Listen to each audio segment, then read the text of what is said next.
Рейд Роспотребнадзора начинается со столовой первой гимназии города Назрань. В первую очередь ревизоры обращают внимание на чистоту помещения и нормы санитарного режима, в том числе соблюдение личной гигиены, маркировки инструментов для разделки изделий, наличие медицинских книжек у работников. Ваши сотрудники прошли санитарные минимумы?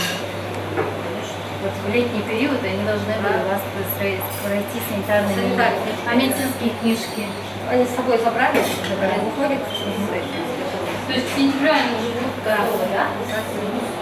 Питание школьников должно быть сбалансированным. В меню рыба, мясо, молоко, овощи, фрукты, крупы. Всем этим требованиям первая Назрановская гимназия полностью соответствует. Далее по плану осмотр учебных классов. Сотрудники Роспотребнадзора проверяют, на каком расстоянии находится классная доска от первой парты. По стандарту это не менее 240 сантиметров. Также проверяют, удобны ли столы и стулья для учеников, соответствует ли школьная мебель утвержденным стандартам. Кроме того, искусственное освещение учебных кабинетов должно комбинироваться с естественным светом, а вентиляционная система должна быть в рабочем состоянии.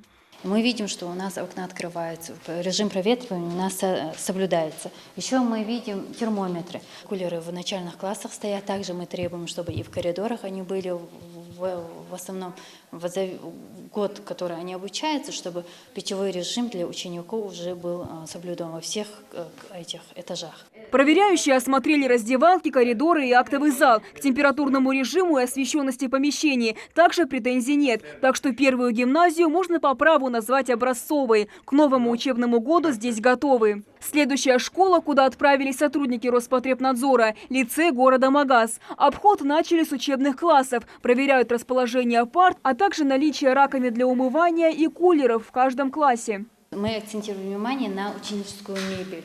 Соответствуют они по санитарным правилам или нет. Здесь мы видим четко, что она соответствует. У нас правильно расположена. То есть у нас идет правосторонний, свет падает с правой стороны, то есть еще и от стен у нас оно отходит. И как бы уже к начальному году они уже правильно поставят свои парты. Далее проверяющие осмотрели спортивный зал. К новому учебному году его разделили на две половины, так что одновременно здесь могут заниматься сразу два класса. В школе имеются секции дзюдо, волейбола, баскетбола, тенниса. Весь необходимый инвентарь, как и вентиляция, также имеются.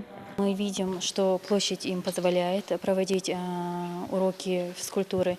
Также со слов директора и мы сами видим здесь, что у них спортивный инвентарь закуплен на целый год.